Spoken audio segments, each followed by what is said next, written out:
जय हिंद। इसके पहले वाले क्लास में हमने आपको कार्बोहाइड्रेट जो टॉपिक था उसको खत्म कर दिया था और हम बोले थे, आपसे एक प्रॉमिस किए थे कि आर्टिफिशियल स्वीटनर, जिसे स्वीट पॉइजन के नाम से भी जाना जाता है, के बारे में हल्का सा आपको बता देंगे। तो आइए स्वीट पॉइजन यानी आर्टिफिशियल स्वीटनर को जानते हैं। इसे हिंदी में कृत्रिम मधुरक बोला जाता है। ये रासायनिक रूप में बनाए गए यौगिक होते हैं जो चीनी की तुलना में 100 से 1 गुना अधिक मीठे होते हैं। सोचिए, अगर आप 100 किलो चीनी खरीदते हैं, कितने किलो? 100 किलो, और उसके जगह पे अगर आप 1 किलो मात्र आर्टिफिशियल स्वीटनर खरीद रहे हैं तो वो 100 केजी के बराबर काम करेगा। यानी बोझ कम होगा इधर से उधर ढो के ले जाने का। ये सस्ते होते हैं चीनी की तुलना में, सस्ते भी हो गए और मीठे भी ज्यादा हैं। तो हमारा एक व्यापारी क्या चाहिए? उसे तो फायदा चाहिए। तो व्यापारी इसलिए क्या यूज करते हैं? आर्टिफिशियल स्वीटनर का। आजकल जो अधिकतर कोल्ड ड्रिंक्स बनाए जाते हैं उनमें आर्टिफिशियल स्वीटनर मिलाया जाता है। ये जो आर्टिफिशियल स्वीटनर होते हैं इनका ज्यादा हम सेवन करते हैं तो हमें इसकी आदत लग जाती है, यानी लत लग जाती है। आज के बाद आप जब भी कोल्ड ड्रिंक पीजिएगा तो उसमें आप उसके पीछे उसको देखिएगा, उसके संगठन यानी कंपोजिशन में, उसमें जरूर 1 या 2 नाम आपको आर्टिफिशियल स्वीटनर का मिल ही जाएगा। ये 0 कैलोरी वाले होते हैं इसमें, यानी इसको हम अगर खाएंगे तो हमें एनर्जी नहीं मिलेगी। 0 कैलोरी वाले होते हैं, सस्ते होते हैं और चीनी की तुलना में मीठे होते हैं, इसलिए इसे चीनी के प्रतिस्थापक यानी चीनी के जगह पे आर्टिफिशियल स्वीटनर का यूज किया जाता है। मधुमेह रोगी यानी डायबिटीज में जो पेशेंट होते हैं, यानी जिनको शुगर पकड़ लेता है, वो मिठास के लिए इसका उपयोग करते हैं। क्योंकि इनमें 0 कैलोरी है, कोई हानि भी नहीं है, मीठे भी होते हैं। मिठास के लिए जो डायबिटीज वाले होते हैं वो आर्टिफिशियल स्वीटनर का यूज करते हैं। इसे स्वीट पॉइजन की भी संज्ञा दी जाती है। क्या बोला जाता है? स्वीट पॉइजन, मीठा जहर, क्योंकि इसकी आदत लग जाती है। जब इसका हम अधिक सेवन करते हैं तो इसका हमें आदत लग जाता है। आइए कुछ इसके नामों को जान लेते हैं। आज के बाद आप जब भी कोल्ड ड्रिंक पीजिएगा तो उसके कंपोजिशन में आप ये जरूर चेक करिएगा कि वो क्या क्या मिल के बना है। क्या उसमें शुगर मिलाया गया है या उसमें आर्टिफिशियल स्वीटनर मिलाया गया है। उसके कंपोजिशन में आपको जरूर मिल जाएगा आर्टिफिशियल स्वीटनर के ये नाम। आपको सैक्रिन मिल सकता है। क्या मिल सकता है? सैक्रिन। आप जरूर देखिएगा कोल्ड ड्रिंक के डिब्बे पर। सुक्रालोज मिल सकता है, स्पार्टेम मिल सकता है, नियोटेम मिल सकता है और एसिसल्फेम पोटेशियम मिल सकता है, यानी एसिसल्फेम ए मिल सकता है। आप जब भी कोल्ड ड्रिंक पीजिएगा, तमाम कोल्ड ड्रिंक्स मार्केट में अवेलेबल हैं, सब में थोड़ा बहुत मात्रा में ये जरूर मिलाया जाता है, क्योंकि ये चीनी से 1000 गुना ज्यादा मीठे होते हैं। यानी जो काम चीनी 1000 किलो मिलके करेगा वो ये केवल 1 किलो में कर रहा है। तो कौन नहीं चाहेगा भाई? कंपनियां चाहती है कि उन्हें ज्यादा से ज्यादा लाभ मिले। तो आप कंपोजिशन में जरूर ये नाम ढूंढने का प्रयास करिएगा। क्लियर? एक प्राकृतिक तौर पर भी चीनी का प्रतिस्थापक है जिसे स्टीविया रेबोडियाना बोलते हैं। ये आजकल प्रचलन में धीरे धीरे आ रहा है। इसका नाम क्या है? स्टीविया रेबोडियाना। चीनी से ये भी मीठा होता है लेकिन इसमें थोड़ा कैलोरी पाया जाता है। चीनी की तुलना में ये 250 से 300 गुना ज्यादा मीठा होता है।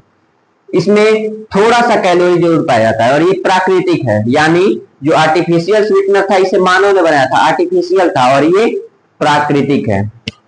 यहां पर आर्टिफिशियल स्वीटनर नामक टॉपिक खत्म हो जाता है। आइए अब हम फैट यानी वसा के बारे में पढ़ते हैं। फैट यानी वसा के बारे में पढ़ते हैं। वसा का रासायनिक संगठन कार्बोहाइड्रेट के ही समान होता है। जैसे कार्बोहाइड्रेट कार्बन, हाइड्रोजन और ऑक्सीजन से बना था, वैसे ही ये भी बनता है। ये भी कार्बन, हाइड्रोजन और ऑक्सीजन से बनता है। इसको याद करने के लिए हम एरो मिला दिए हैं। सबसे बड़ा एरो आपको किसका दिख रहा है? हाइड्रोजन का। यानी इसमें हाइड्रोजन का कैलोरिक वैल्यू ज्यादा होता है। इसका कैलोरिक मान हाइड्रोजन का ज्यादा होता है। उसके बाद कार्बन का कैलोरिक मान ज्यादा होता है और सबसे कम कौन होता है? ऑक्सीजन। यानी अगर हम फैट की रासायनिक संगठन को देखें तो मिलता है हमें कार्बन, हाइड्रोजन, ऑक्सीजन। सबसे अधिक कैलोरिक वैल्यू हाइड्रोजन की, उसके बाद कार्बन की और सबसे कम ऑक्सीजन की। हाइड्रोजन का कैलोरिक मान ज्यादा होता है तथा वसा में हाइड्रोजन भी ज्यादा होता है, इसलिए वसा ऊर्जा का प्राथमिक स्रोत है। क्योंकि इसमें हाइड्रोजन का कैलोरिक वैल्यू ज्यादा है इसलिए हम वसा को ऊर्जा का प्राथमिक स्रोत बोलते हैं, वसा को ऊर्जा का प्राथमिक स्रोत बोला जाता है, जबकि कार्बोहाइड्रेट को ऊर्जा का द्वितीयक स्रोत यानी 2 नंबर का स्रोत बोला जाता है। 1 नंबर पे कौन आता है? वसा। जब कभी हम 1 ग्राम फैट खाते हैं तो उसका ऑक्सीडेशन होता है, उससे हमें 9.2 किलो कैलोरी एनर्जी मिलती है। यानी अगर हम 1 ग्राम फैट इंटेक कर ले यानी खा ले तो हमें कितनी एनर्जी मिलेगी? 9.2 किलो कैलोरी। जबकि वहीं हम कार्बोहाइड्रेट 1 ग्राम खाते हैं तो केवल 4.2 किलो कैलोरी मिलता है। तो वैल्यू से भी स्पष्ट होता है, इससे ज्यादा किलो कैलोरी एनर्जी मिलती है, इससे कम मिलती है। तो इसलिए वसा को हम ऊर्जा का प्राथमिक स्रोत बोलते हैं। वसा जल में घुलनशील होता है, वसा को हम जल में घोल सकते हैं, वसा को जल में घोल सकते हैं, परंतु एल्कोहल सॉरी वसा जल में अघुलनशील है, वसा जल में अघुलनशील है। यानी वसा जो है, फैट जो है वो जल में नहीं घुलता है, जल में नहीं घुलता है। वहीं जो एल्कोहल होता है, पेट्रोलियम होता है, बेंजीन होता है, डिटर्जेंट होता है, इसमें जो फैट है यानी वसा है वो घुल जाता है। तो याद रखने वाला चीज क्या है? जो हमारा फैट है वो जल में नहीं घुलेगा, हम पानी में कितना भी घोल ले नहीं घुलेगा। क्या आपने कभी तेल अभी कभी अपने हाथों में लगाए हैं?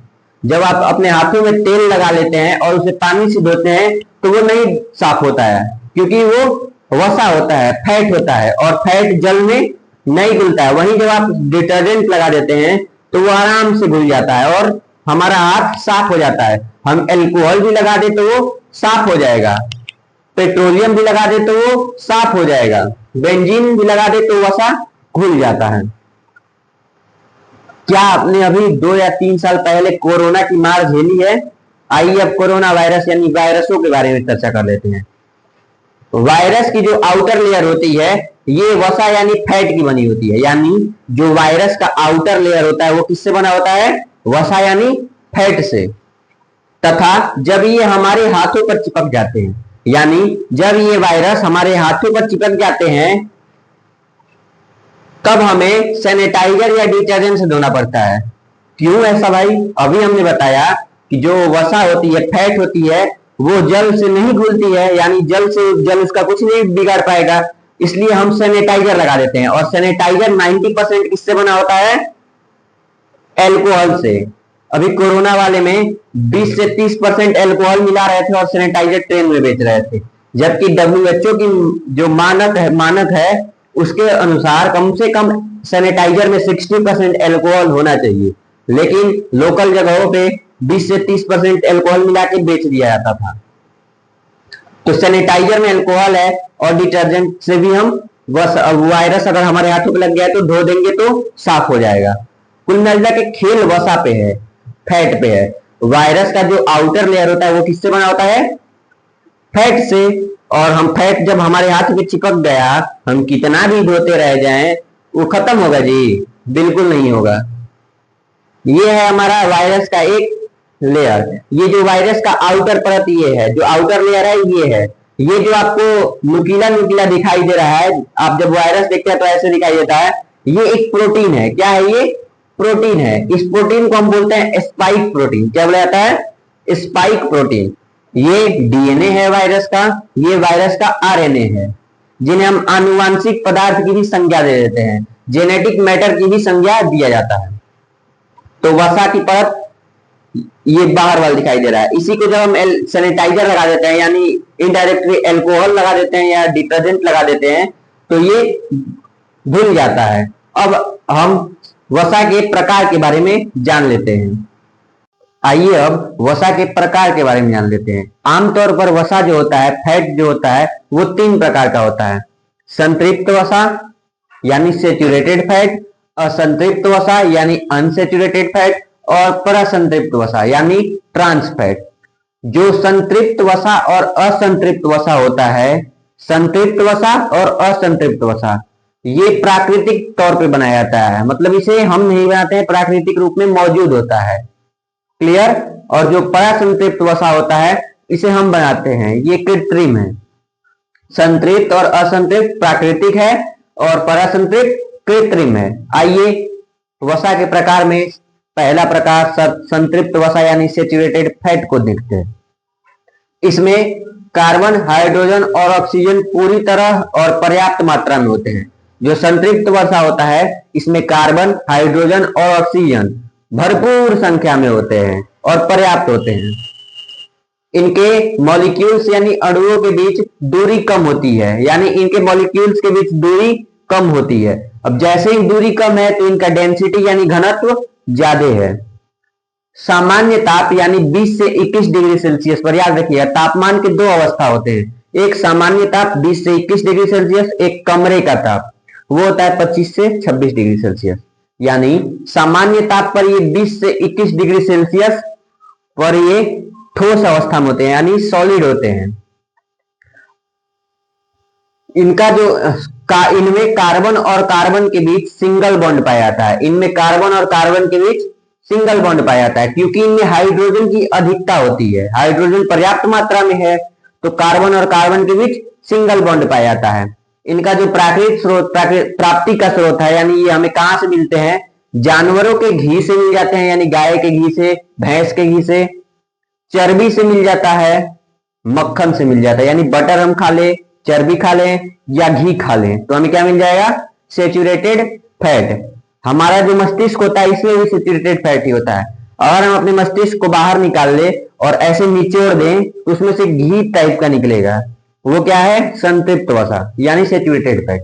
आइए एक नोट को देख लेते हैं जो हमारे एग्जाम के पॉइंट ऑफ व्यू से एक इंपोर्टेंट होता है। संतृप्त वसा का ज्यादा सेवन करना शरीर में एलडीएल कोलेस्ट्रॉल को बढ़ा देता है। जब हम संतृप्त वसा ज्यादा संख्या में खाते हैं यानी घी खा लिए, प्राप्ति स्रोत हमने बता दिया, पेड़ से नारियल व ताड़ के तेल से भी मिलते हैं। जो अगर हम नारियल का तेल ज्यादा खाते हैं, ताड़ यानी पाम ऑयल ज्यादा खाते हैं तो हमारे शरीर में संतृप्त वसा का स्तर बढ़ जाता है और जिसकी वजह से हमारे शरीर में एलडीएल कोलेस्ट्रॉल बढ़ जाता है, जबकि सामान्य मात्रा में हमारे मस्तिष्क के लिए आवश्यक होते हैं। जो संतृप्त वसा होता है ये अगर हम ज्यादा खाते हैं तो एलडीएल कोलेस्ट्रॉल बढ़ा देगा, जबकि सामान्य मात्रा में ये हमारे मस्तिष्क के लिए यानी माइंड के लिए, माइंड फंक्शन के लिए बेटर होता है, बढ़िया होता है। आइए अब असंतृप्त वसा के बारे में जाने। हमने संतृप्त वसा को जान लिया, ये कहां से मिलता है, प्राकृतिक तौर पर। जानवर प्रकृति ने बनाया है, पेड़ पौधे प्रकृति ने बनाया है, क्या इसके अलावा ये और कहीं से मिल रहा है, जवाब होगा नहीं। आइए अब असंतृप्त वसा यानी अनसेचुरेटेड फैट के बारे में जानते हैं। रासायनिक रूप में इसमें हाइड्रोजन तत्व की कमी होती है। जब हम सेचुरेटेड फैट पढ़ रहे थे तो उसमें हाइड्रोजन ज्यादा थी और इसमें हाइड्रोजन क्या है, कम है। अणुओं के बीच इसमें दूरी अधिक होती है। अगर मॉलिक्यूल्स के बीच में दूरी ज्यादा ज्यादा होगी तो डेंसिटी अपने आप कम हो जाएगा। अगर मॉलिक्यूल पास रहेंगे तो डेंसिटी बढ़ेगा और मॉलिक्यूल दूर गए तो डेंसिटी कम हो जाएगा। सामान्य ताप यानी 20 से 21 डिग्री सेल्सियस पर ये द्रव यानी लिक्विड होते हैं, द्रव यानी लिक्विड होते हैं। इनमें कार्बन और कार्बन के बीच सिंगल या डबल बॉन्ड पाया जाता है। कार्बन और कार्बन के बीच सिंगल या डबल बॉन्ड पाया जाता है। क्लियर? यहां पे गलत, थोड़ा सा गलत हुआ है, इसको आप डबल या ट्रिपल बोल लीजिएगा, सिंगल नहीं होगा, यहां पे ट्रिपल कर लीजिएगा। यानी असंतृप्त वसा में कार्बन और कार्बन के बीच डबल या ट्रिपल बॉन्ड पाया जाता है। कार्बन और कार्बन के बीच डबल या ट्रिपल बॉन्ड पाया जाता है।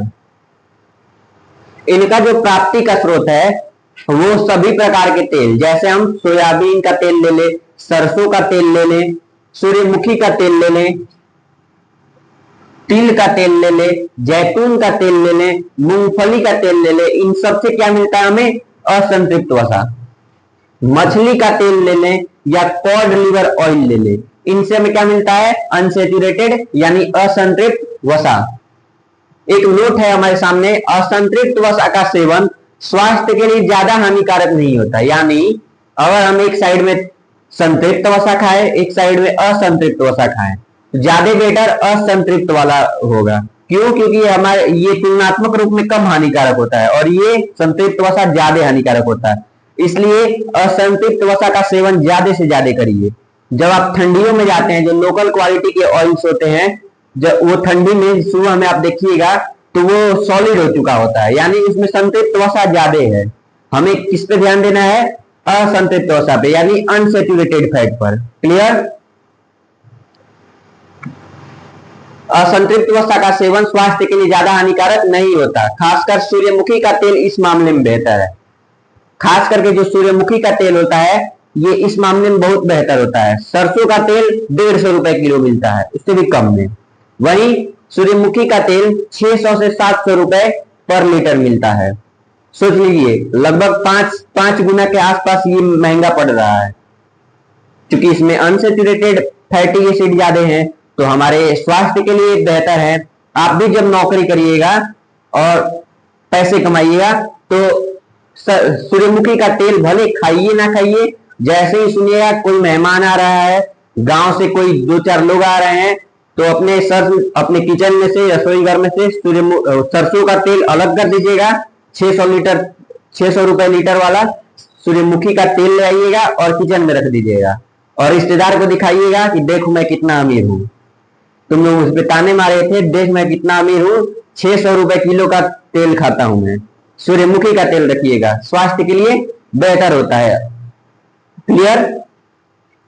आयोडीन नंबर जो होता है वो किसी भी तेल के अनसेचुरेटी को मापता है, यानी असंतृप्तता को मापता है।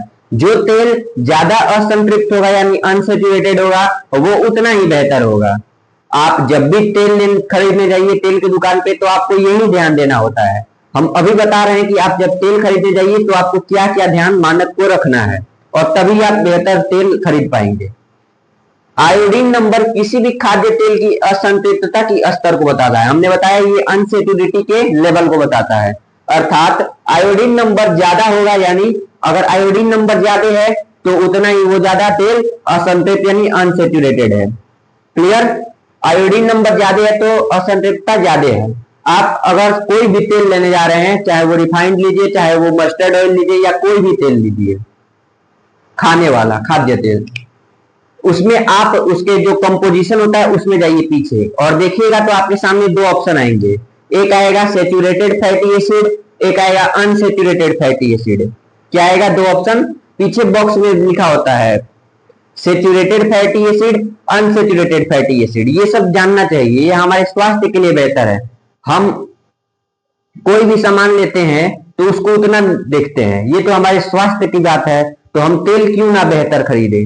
तो जब भी आप तेल लीजिएगा खाद्य तेल, तो उसके पीछे दो चीज देखना है, saturated fatty acid, unsaturated fatty acid. हमने बताया सेचुरेटेड फैटी एसिड, जो सेचुरेटेड फैट होता है ये हमारे स्वास्थ्य के लिए हानिकारक होता है, जबकि अनसेचुरेटेड तुलनात्मक रूप में कम हानिकारक होता है। तो आप देखिएगा उसके पीछे बॉक्स में सेचुरेटेड फैटी एसिड जो होगा वो कम होना चाहिए, जितना कम हो उतना बेहतर है।